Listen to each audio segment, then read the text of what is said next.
Good morning, good afternoon, good evening, wherever you may be in the world. Thank you very much, sincerely, from those that are involved to attending the session. The session is entitled Understanding Nature and Risk, Modeling of Nature-Based Solutions for Flood Risk Reduction and Analytics. The session is organized by JBA Consulting, and we have the privilege of having curated content that will be presented by representatives from Arup, Deltaris, and Imperial College London. We do have a lot of ground to cover, so we need to work quickly through my brief introduction before hearing from our experts. My name is Blair Spendelow. I'm a technical director at JBA Consulting. Over the next 54 minutes now, you'll be hearing from firstly, Mark Lawless, who's the Director of International Development at JBA Consulting, specializing in coastal and marine risk management and nature-based solutions. Brickia van Wessenbeck is a Senior Advisor at Deltaris, researching and consulting on nature-based flood risk mitigation and ecosystem assessment. Ali Mashiek is the co-founder of the Marine and Coastal Ecosystems Network at Imperial College London. Ali specializes in environmental fluid dynamics, physical oceanography and climate science. And we also have Vincent Lee, who is the Associate Principal and Global Water Skills Leader at Arup, where he is involved in green infrastructure and integrated water management. So the structure will be, we have 4 short presentations over a breadth of content. Throughout the presentations, please write any questions you may have generally on the content or to a specific speaker in the chat, and there'll be some time at the end to address the questions with some quick fire answers. If your question isn't addressed or there's content that you want to follow up on with any of our speakers or myself, please connect with us on LinkedIn. I would also draw your attention to more detailed bios of all of our speakers. We direct you there instead of spending any more time on those intros. So what do we mean when we say modeling and flood risk analytics with respect to nature-based solutions? Let's compare and contrast this by considering grey solutions first. The traditional approach to flood risk management, where flood hazard modeling involves the numerical simulation of water and its associated drivers of risk across a range of environments. The design of hard mitigation structures armor us from this hazard. And this design process borrows from engineering-based disciplines, but also includes financial appraisal, looking at capital and maintenance costs to determine a scheme's feasibility and deriving its value. Nature-based solutions aim to harness the services provided by, for example, ecological and morphological systems to mitigate flood risk. They are often augmented by some kind of engineered component, such that there may be a continuum between green and grey elements in a design of a localized solution, but also over larger scales for strategically considering integrated flood risk management. Therefore, the modeling tools must consider how hydraulics, hydrology, and coastal water interact with solutions at a much deeper level, introducing different disciplines. The economics becomes significantly more complex when evaluation of solutions involve a green component. Not only must modeling tools cover hydrodynamics, but they also must investigate and determine and analyze ecological processes. The definition of an optimal design when considering the economics and the value becomes significantly more complex. And finally, we need to consider how communities, and in particular, ever increasingly urbanized ones, live with water-related extremes in a changing climate. We have a desire to develop livable spaces while appreciating that climate change mitigation costs can only increase. Humans benefit from the ecosystems around us in countless ways, and so we must harness modeling tools that can account for second and third order economic benefits of ecosystem services and to justify planning decisions and urban design. In this context, the value of nature-based over grey solutions only becomes greater. Now,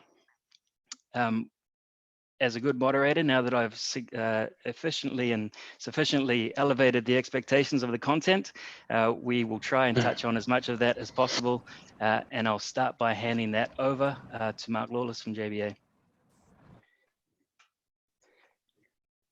Good day, everyone. I'll just get my screen up.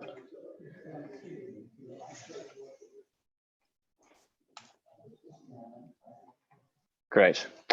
Okay, good day, everyone. And following on from Blair's introduction, I wanted to start with quite a simple, but I suppose important question for this session, which is really, why do we model? Well, ultimately, we model to help to decide, to help make sound decisions about how we manage the risks of flooding. And in the case of this session, how we can do this, at least in part, using nature-based solutions. It's important to recognize that modeling sits within the context of a decision-making framework that we need to be aware of in order to make best use of models. I've included my own interpretation of this framework here in terms of a decide, design, model framework. In this, you will see the spinning cogs that illustrate the iterative nature of all good flood risk modeling decision-making and the role that modeling can play in this. So what are the components of good decision-making for flood risk management? Well, first of all, we have to establish a framework. We need to establish, what we need to make the decisions in, the context we need to make those decisions. What are our objectives? What are our constraints? What are the flood risk management outcomes that we are looking to achieve? And of course, who are our stakeholders? Then we have the decide cog here. We can't claim to know our framework unless we engage with stakeholders to inform, to communicate, and to debate.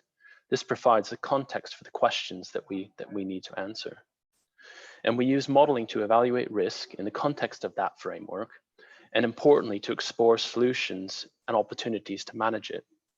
In the context of NBS, this might involve hydrodynamic modeling, or it might be cost-benefit modeling, or it might be natural capital accounting, or hopefully it's all of those things together.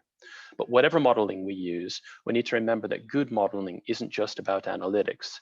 It's also about an important way to communicate and visualize within this whole engagement interaction side.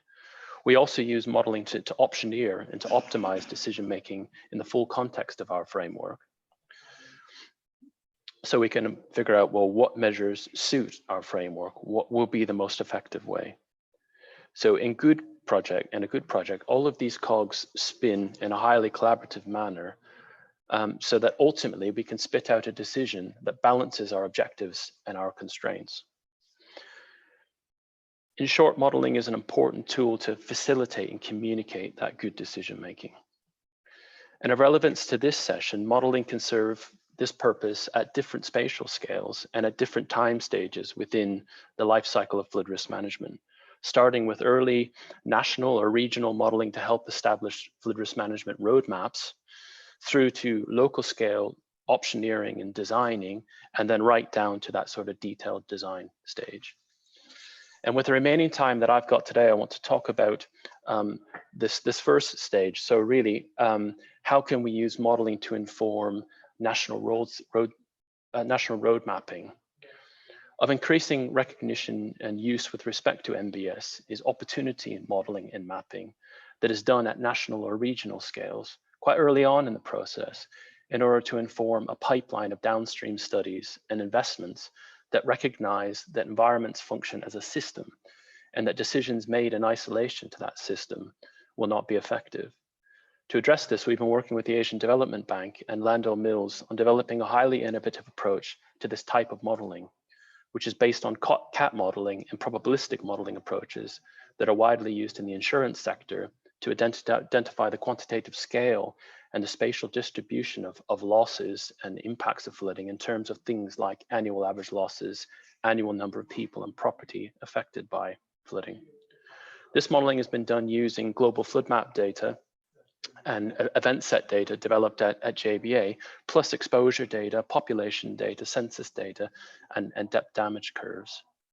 And using this data, we've modeled the impact of 10,000 years of storms at a national level to examine regional impacts.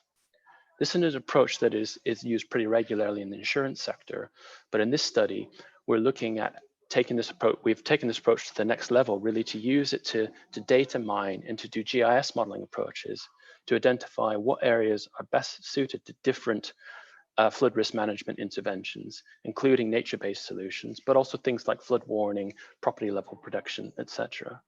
And the modeling is looking at what is the effect that these interventions could have on minimizing the impacts of flooding.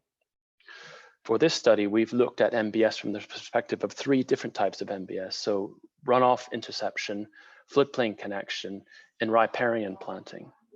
And quite importantly, what we've done with this study is create a quite user-friendly interface that acts as a mean to explore the potential of different MBS interventions and flood risk management interventions, to do that optioneering, but really importantly, to help visualize and communicate that risk so that it can form a central part of our engagement activities. So I'm now going to switch and see if I can show the system off live, if that works.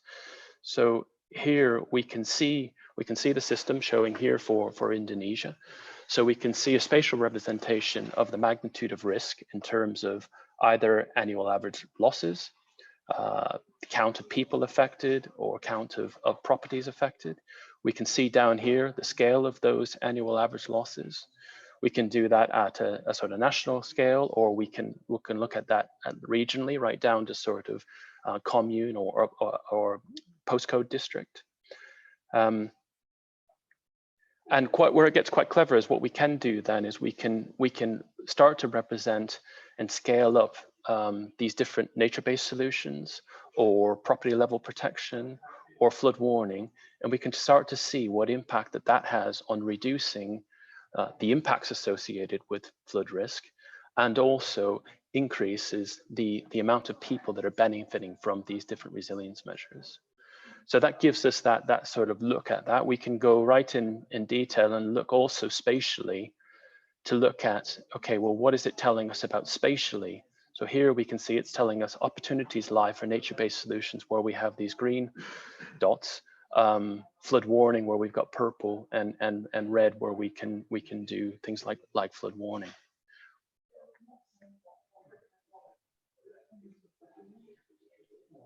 So really, hopefully, in a very, very quick fire manner, I've given you an example of innovative new approach that can be used to explore where to target MBS solutions spatially, what type of MBS solutions will be most effective.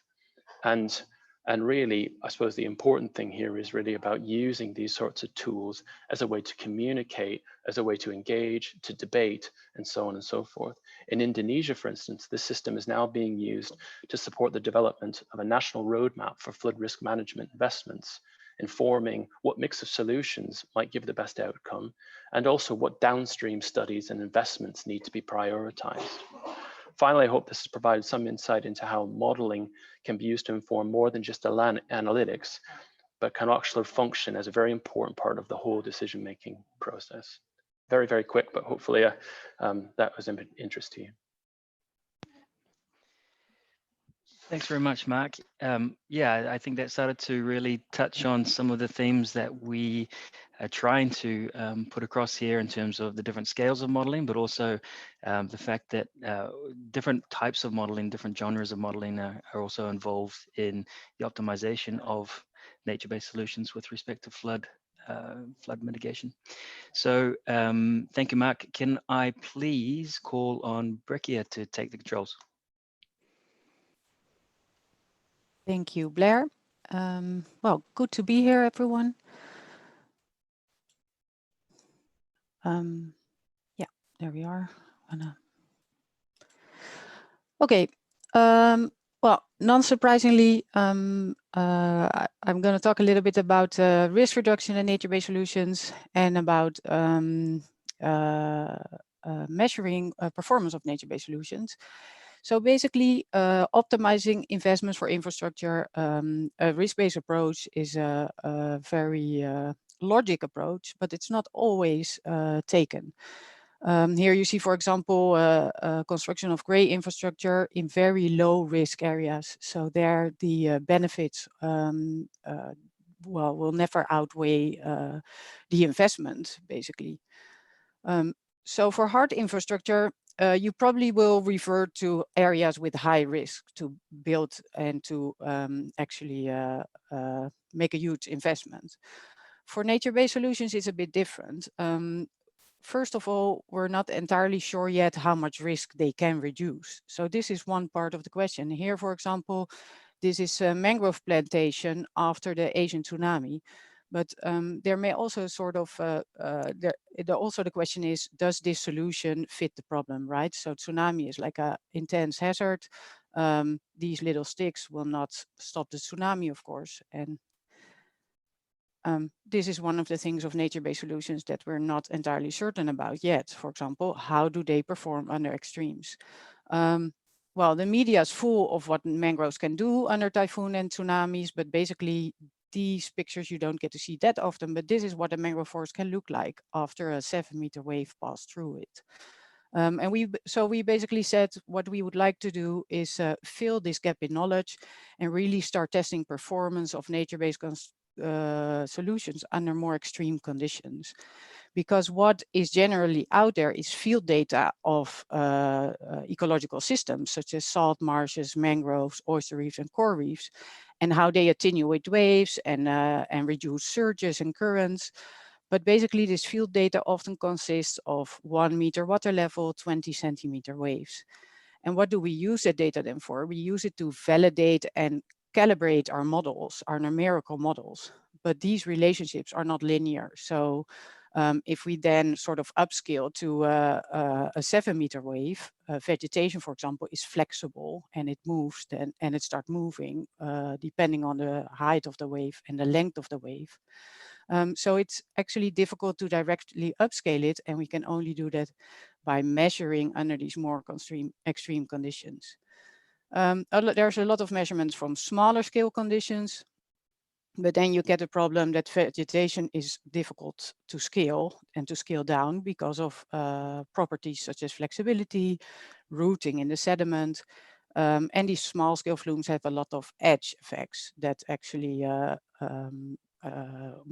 cause large uncertainty in your measurements. So what we want to do is test in bigger flumes under controlled conditions with more extreme conditions, and also have controls, which is difficult in the field. So in a big facility, we can measure with vegetation and without vegetation, thereby distinguishing the vegetation effect from the bottom friction effect. And in the field, it's hard to do that. I mean, you have a one-time storm, then you measure the effect of a salt marsh, but you don't have a control situation without vegetation. So what we did extreme tests with salt marshes back in 2013 or 14, I think, which are already published. And then we said, okay, salt marshes have low, shrubby, grassy, and flexible vegetation. We want to test this with a woody vegetation. And we did this with willow trees because we have an implementation case of this in the Netherlands in the Dutch river areas.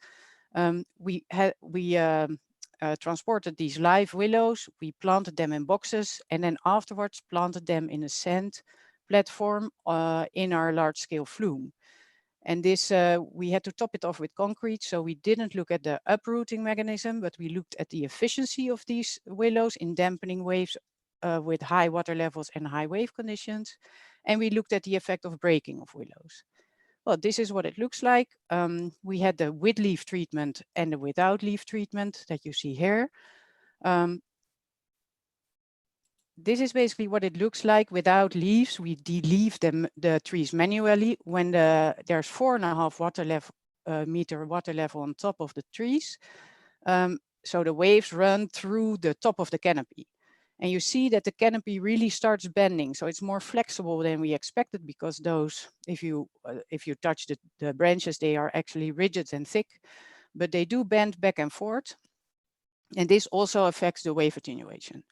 What we concluded is basically that a forest like this, if we had a 40-meter forest that you see below here in the flume, a forest like this functions very well for wave reduction, also with more extreme conditions, and we didn't find any breaking of the trees up to 3 meters. And then we also find that the numerical models, they are slightly off because of 2 factors, and one of them is that we severely underestimate the tree surface in numerical models. So what do we do with the test? We use them to validate and improve the numerical models. We come up with new equations for representing vegetation in these models. And we use them to scale up to global conditions, looking where vegetation matters along global coastlines. And then basically, in the end, what we would like to feed back into is actually in implementation projects, like the project we're currently doing for the World Bank in Western Africa, in Ghana and Guinea. We're doing a risk management and nature-based solutions exploration from high scale, so national scale, using vulnerability assessment to determine areas where mangroves can actually reduce risk, and then working towards more local risk modeling and risk reduction by mangroves, and working towards real implementation projects that make use of mangrove solutions or hybrid solutions of mangroves and levees behind it. Also, we want to embed the knowledge more quantitatively in design guidelines so that they can be used all over the world, still working on that. And we want to use knowledge to influence policies and regulations, for example, such as the green belt policy that there is in many countries that advises green belts of 100 meter. And based on our results, we find that 100 meter is really a lower border of this, that it's better to have a lot wider green belts, because with 100 meter, your attenuation depends a lot on other conditions, such as your density, your boundary conditions, so incoming wave heights. And with the final aim to take care that nature-based solutions make people safe and not unsafe. Thank you very much. Thanks, Brekje. Really interesting, I think, to understand that feedback loop between physical models and new developments in numerical models. And I think those sorts of developments are really key, and that link between empirical data and new developments of numerical tools is obviously an important link. And at that scale, it's quite impressive. So thank you, Brekje. Can I please ask Ali to take over the controls?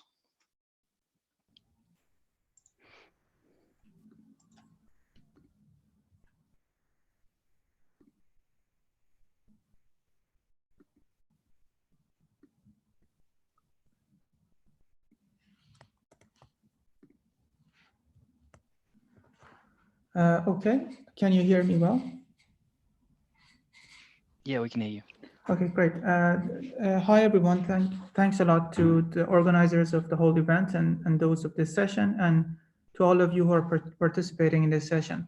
So this is going to smoothly follow from the previous talk, and I'll try to talk about the role of numerical modeling and how it can interface with observations and also operational models. And just thought I'd start from this one.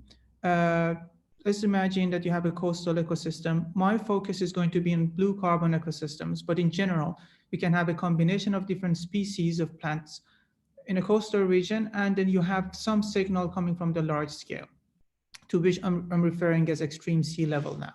And I'll explain what I mean by that. But there is a large scale problem, which is this signal, and that has its own numerical modeling, and it heavily relies on remote sensing and satellite altimetry, for example. And then you want to translate that into local and regional wave mechanics, which is highly temporal and especially variable.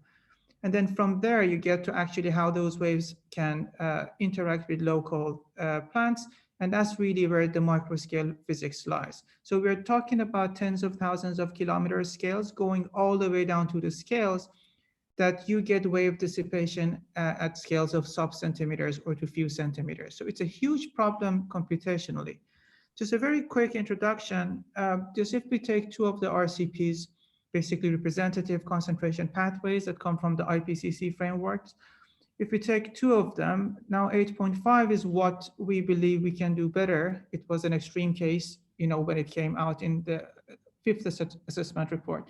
But the point is that if you look at these, you get various predictions for global sea level rise by 2050 and then to 2100. And the key for us is the combination of that signal with the tide variations, the wind-driven storm surges, and seasonal to interannual variability. When you put them together, you can actually come up with maps of extreme sea levels. And there are so many assumptions made into building such maps.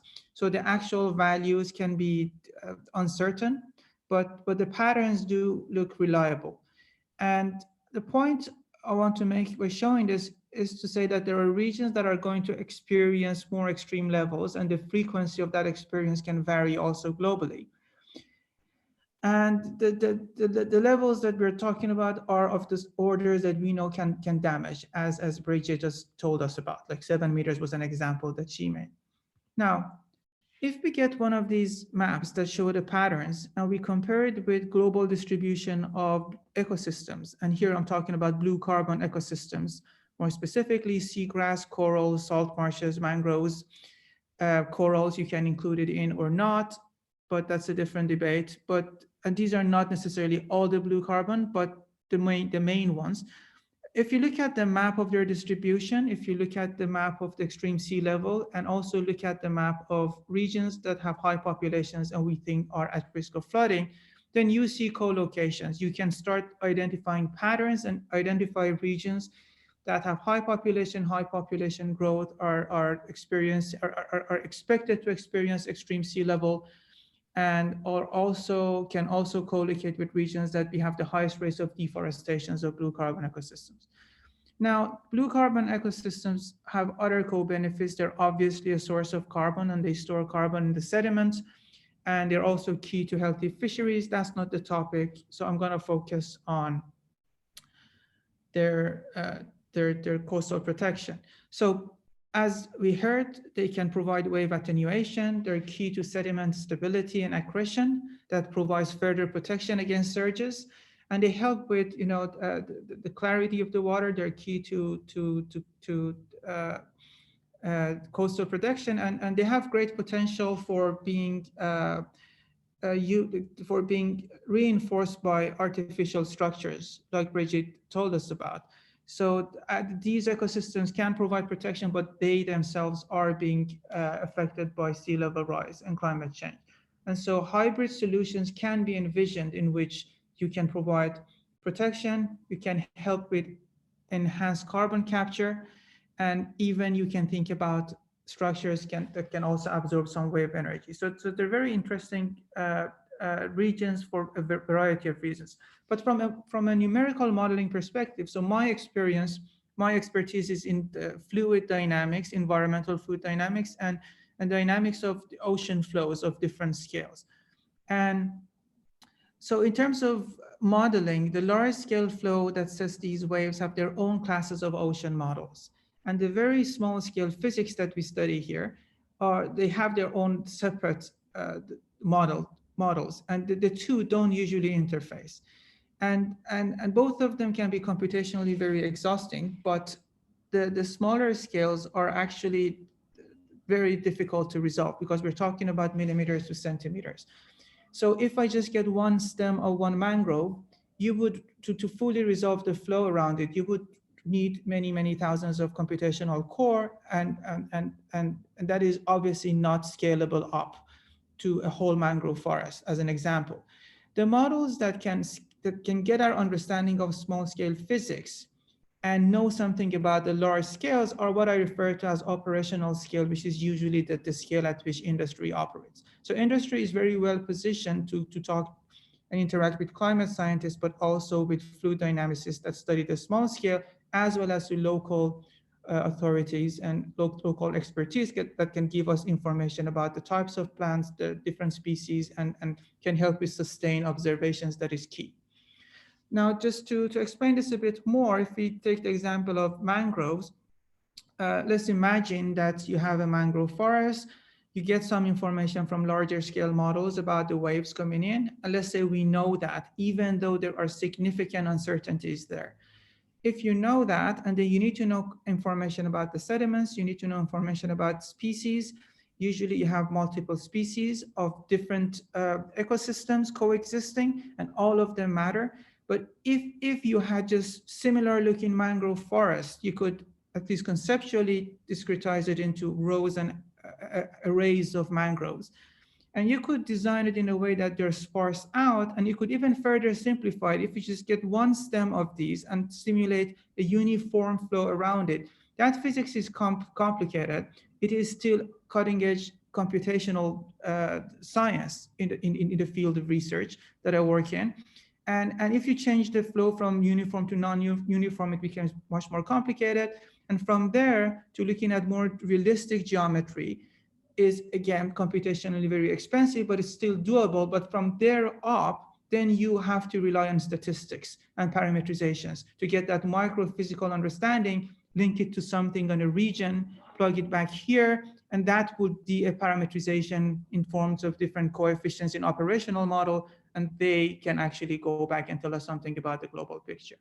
So I just want to finish up by pointing out that we did an experience, we had an experience with such a downscaling problem off the coast of Chile when we were interested in air sea fluxes of carbon. And again, you start from observations from satellites, from shipboard observations, thousands of kilometers. You downscale all the way to orders of meters and sub-centimeters for dissipation. And you really need to do all of that to generate the waves. And you can here see the high waves approaching Chile. So this is the sort of experience that takes years to build, and it relies heavily on local measurements. In the case of mangroves and ecosystems, you also need to bring in lab, because that is a very useful tool in interfacing between microphysics and interfacing between the microphysics and the models. I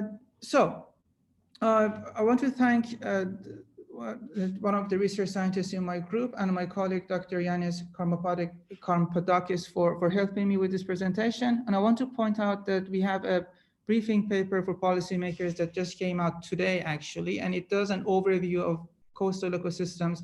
Coastal protection is one of them, but also carbon and other co-benefits are briefly discussed in this. Thanks for your attention, and I look forward to talking to as many of you as possible. Thanks.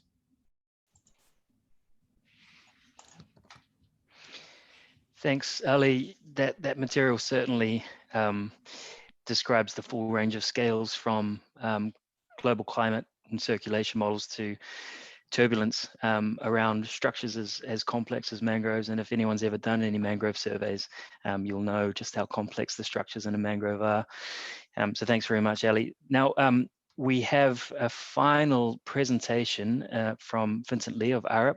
And just before I hand over the controls to Vincent, I'd just like to remind you that there will be some time for some questions at the end of Vincent's presentation. I have a few of my own, and of course, the other presenters are welcome to address any questions they have to the other presenters as well. But would really like to hear from the attendees, any questions you might have for any of the speakers on anything that they've heard so far. So please feel free to drop a message into the chat or perhaps even raise your hand, and after Vincent's chat, we can address some of those questions. So thanks very much. Vincent, over to you. All right, thanks Blair. So the arc of our presenters in the order has gone from the sort of national scale over to the coasts, and then I'll conclude about the challenges and opportunities now in cities, and even going down into the street level of trying to deliver nature-based solutions. But in a similar way to Blair's intro, it's so important to recognize how we're sort of the gray infrastructure and the function that has currently within cities. This is a map of London in the 1850s. What this actually shows is those bars represent cases of cholera. There was a cholera outbreak in the 1850s, and they mapped this out through understanding what's going on in the community. And what they eventually found was that the water supply and the pump was being contaminated by the cesspools. So the Broad Street pump was being contaminated. This is well documented in a book called Ghost Map. What this ultimately led to was the design and construction of our sewer systems, right? So this is an image of the sewer systems and a map of the sewer system in London. Tremendous engineering feat in terms of trying to retrofit our cities with these massive sewer collection systems to help improve the health and well-being of our citizens. But we all know now that climate is changing. We all know that cities are becoming more urbanized. We know that our ecosystem services are being depleted.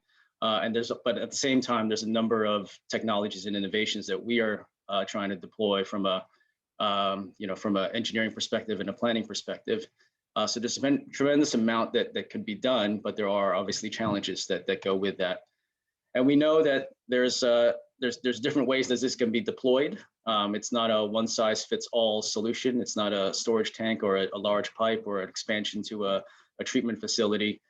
These are all need to fit in within the context of the cities that we live in. So I'll just go through a few examples. It's an international conference, so I'll go through some international examples as well. This first one starts in Poland. So here you can see modeling at the scale within cities. This is 1D, 2D modeling to understand where flood risk is within the city boundaries. And then this is eventually used to inform, one, where opportunities and priorities are for blue-green infrastructure, and then led to the development of guidance, right? So there's lack of guidance and systemic guidance within cities. You need to start with standards and evidence to help move the conversation forward, especially when you're deploying new techniques and innovation. Shifting over to China, this is Shanghai in 1997. I don't know if anyone recognizes that, but 16 years later, this is what Shanghai looks like. So you could, again, speaking to the challenges of urbanization and the growth of impervious surfaces and all of those challenges that causes increased flood risk. You can see the tremendous growth that's happening across many mega cities around the world. China is of course has deployed a national program called Sponge Cities. So this is a nice graphic illustrating what they're trying to do. And then if we look at, again, back at Shanghai in terms of the modeling efforts that are happening there, there's a tremendous amount now that could be done with the amount of data that is available to us, right? The data and the technology now enables us to more accurately assess opportunities and priorities. So moving from left to right, the one on the left depicts, a typical aerial image of Shanghai.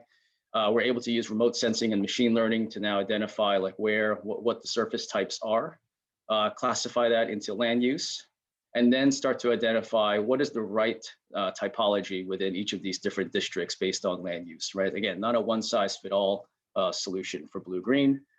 And then that leads into design, right? What is the look and feel of these systems as we start to integrate these within the built environment? And as alluded to earlier, we know that there's significant savings that could be gained, even though there's challenges. We know that applying green infrastructure and taking a look at the cost from a more wider lens can help to reduce, the overall economics of it. Over in Wales, Welsh Water has invested a significant amount in stormwater management, and they have an award-winning Rainscape program. Again, they've used numerical modeling again to identify where the priorities are and also what's the right mix, right? So it's not going to always be a full-on nature-based solutions deployment. It's going to be a mix of the green and the gray. So here is a map that basically a schematic diagram that illustrates the modeling and how it has informed where gray solutions are, and in blue where some of the implementation is for blue-green infrastructure. And then just some images that show examples, right? So this is a before image of some of the interventions within streets. This is the after. They've also gone into schools, and it's been a tremendous success in terms of deploying these in playgrounds and trying to green up a lot of the impervious surfaces within schools. And it's achieved a tremendous amount of praise from the public. And then shifting finally to New York City, this is actually where I'm based. New York City also has an extensive green infrastructure program. They're looking to integrate different types of green infrastructure within the built environment. And this just illustrates, again, the sort of menu of different strategies that could be implemented within the built environment. Again, it's not one size fits all. There's no sort of silver bullet in this. But there's challenges associated with this, right? And number one is if you're looking to do, drainage design, it's fairly straightforward if you are just putting a pipe in the ground, right? It's underground, it's out of sight, out of mind. It's generally done by one agency. But when you're trying to deploy these systems on the surface, It does require partnerships along with the transportation agency, who has the right of way, with the parks departments, who have the, who are trying to deploy street trees and other landscaping within sites and streets. And of course, the agency that manages water, right, who's trying to reduce the flood risk and improve water quality. But it's important to also then find the synergies amongst those different partnerships so that you can move this conversation forward. And one of the ways that New York City is doing this is through this the bioswale. This is a sketch that shows what it looks like, and then this is an image of what it looks like in implementation. And it's quite easy to put one or two of these in. But I think the challenge, again, when we're talking about scale, is when you're trying to deploy thousands of these, and this map illustrates where they are in terms of planning, implementation, and ones that are built. It's a tremendous challenge with trying to work within the neighborhoods to try to get this, to get these implemented. This is tough to see, but one of the ones, if you just simply walk on, any street, you could see that there's a number of competing interests, right? We have bus stops, we have light poles, we have hydrants, we have entrances, we have driveways, all subways. We have all of these things that are located within the street right of way, which compete with what we want to put on the surface in terms of green infrastructure. Equally, many of our cities are also built on urban infill. The soils are not homogeneous. They are not, in many cases, they are not native. And this illustrates, sort of like how different it can go from one block to the next, right? You could have, great soils for infiltration on one block. 100 feet over, you could actually run into areas where the permeability is quite poor. And then, of course, the other challenge within cities is just the sheer amount of infrastructure within cities, right? So this is just an illustration of just a typical street in Brooklyn that shows a number of different utilities with electric and gas and water and sewer lines. Again, going on, there's a competing interest on the surface and the competing interests that are sort of subsurface as well. How do you start to fit these in? So that you're able to maximize the amount of water you can capture. And lastly, I think the underlying themes is one is it's working at a catchment scale.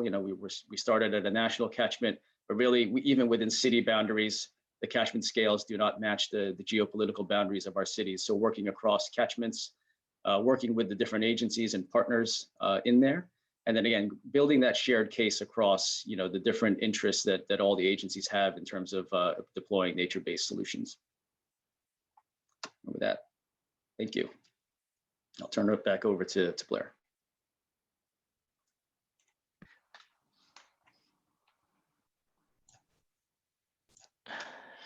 Thank you, Vincent. Thank you very much, and yeah, thank you to all the speakers. Very much a wide range of topics and scales and modeling tools.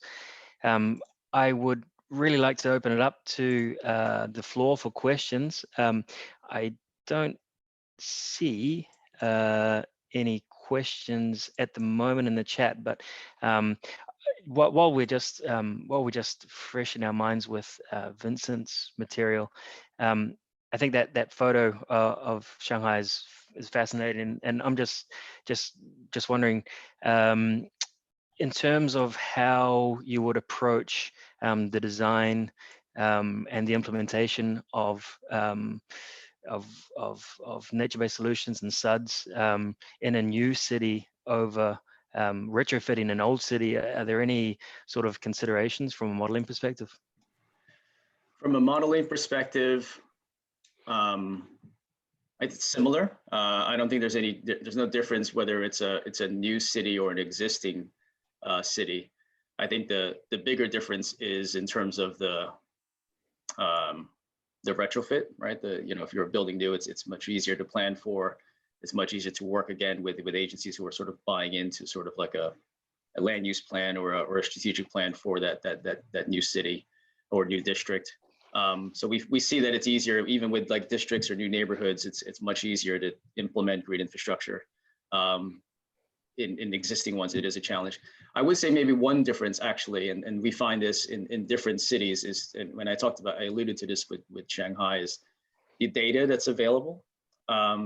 So the amount of open source data that's available in some cities is actually quite robust, right? And there's a lot you could actually do with some data, but that data also is actually not consistent across, right? So the more data you have, the more accurate you can get, the more modeling you can do, and the better you can identify priorities. So I think that's maybe perhaps one of the bigger differences with modeling within cities is this nowadays with the data that's available to us. Yeah, fantastic. Thank you, Vincent.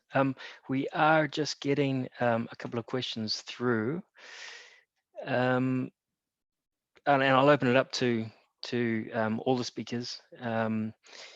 We have a question from Laura from Deltaris. Besides the challenges of implementation, what are the remaining knowledge gaps when it comes to green, gray, blue implementation? Would anyone like to address that question? Perhaps Breccia from Deltaris.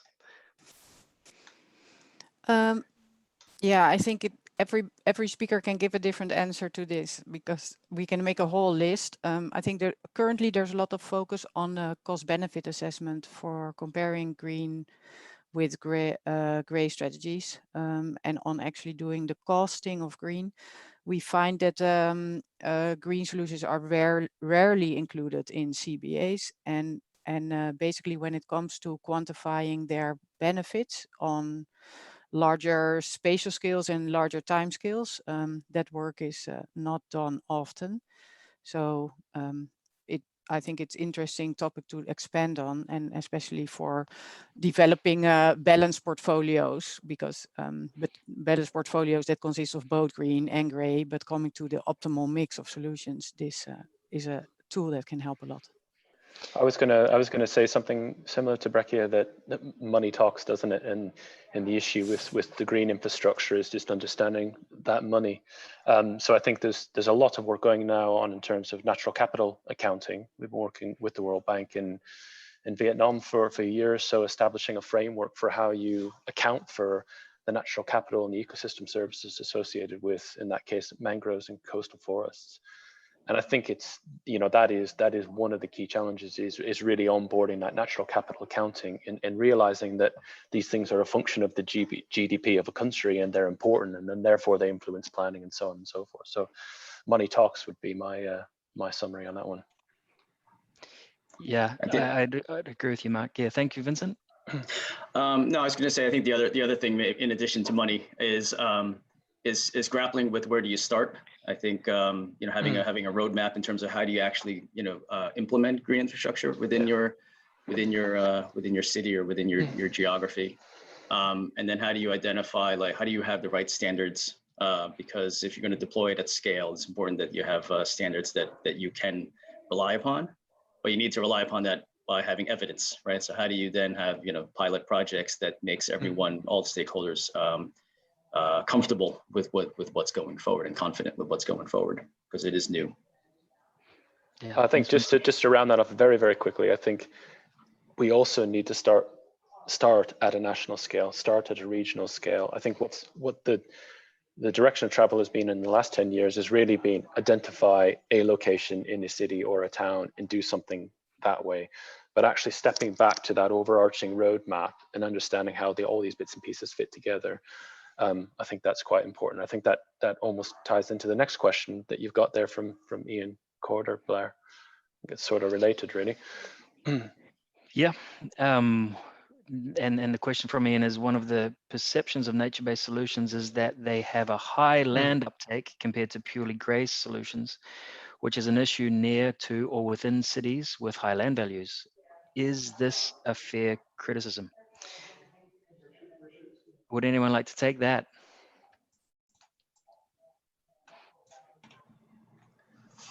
I mean, I guess I'll start. I mean, I'll point to New York City. I mean, where the green infrastructure program is being deployed, it's within the public right of way, and it's at a scale that you can deploy it with street trees and retrofit the street trees. It's within schools, so taking large parking lots and or even paved playgrounds and converting those into green space. And then the other place we're starting to see it is within public housing complexes, right, where there is some green space now. So it is a challenge in cities that there's competing interests with land, but there's also opportunities in land that's already there, where there's, especially in some of the older cities, where there's they are trying to implement citywide greening programs.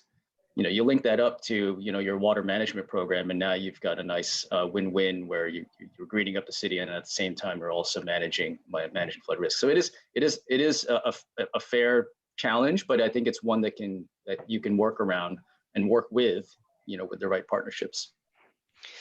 Yeah, I think that's why I really wanted to sort of bring that out in my opening as well, because the total economic value of nature-based solutions really needs to be evaluated properly and consistently across jurisdictions to make sure that they can be weighed up effectively against grey solutions as well, without without the underlying data, the data that underpins the true valuation of ecosystem services. They may never stack up against a grey solution, and these total economic benefits are obviously much more discrete than the direct benefit or losses avoided from a grey piece of infrastructure.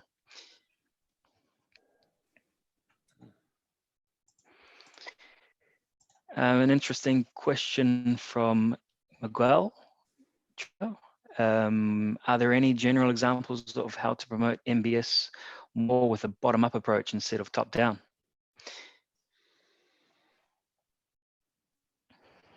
Would anyone like to have a last go at that? We have a couple more minutes before we need to wrap up. I've seen some great examples of let's say community groups taking advantage of this. There's an installation right now in LA, in Los Angeles, where an alley, which is all paved, where the community advocated to put in green infrastructure. They advocated to help transform that simple alley, which is primarily used for utilities, and that was born straight up from the bottom up, right from the community advocates, and now it's open and it's been successful. So there are examples of sort of a bottom up approach from that perspective. And I've seen that with community groups and organizations like that. There was a really interesting talk the other day, one of the sessions, which was on the enablers of nature-based solutions, and there was a lot of focus there on the economics of things and so on and so forth. And actually, the discussion led to the fact that one of the big bits that's missing is the educational aspect. That actually the bottom up starts with education, and that's really where we need to stimulate things, because it's that understanding of, we need more sort of young NBS heroes, like we've got young climate heroes, and trying to sort of build up from that. That's not a brilliant answer to that question, but I think that is one of the bottom up enablers. Yeah, thanks, Mark. There's a lot to talk about here, and we're always going to be really crammed in with the content that we were trying to deliver and the discussion we were trying to have at the end. I've been made aware that there's actually a closing ceremony for the UI 2020 event that starts in 5 minutes. So with that, I'll need to draw it to a close. I do invite you all to connect with any of us here that have presented this material through our LinkedIn profiles or our Twitter feeds. And yeah, warmly invite you to connect with us beyond this session. And really, to all the speakers, we've discussed a lot in the last week or so, and really pleased that we're all able to come together and collaborate on this topic. And thanks very much for everyone in attendance. We will let you go off to the closing ceremony or whatever else it is that you're doing with the rest of your day. Thank you, everybody, and goodbye.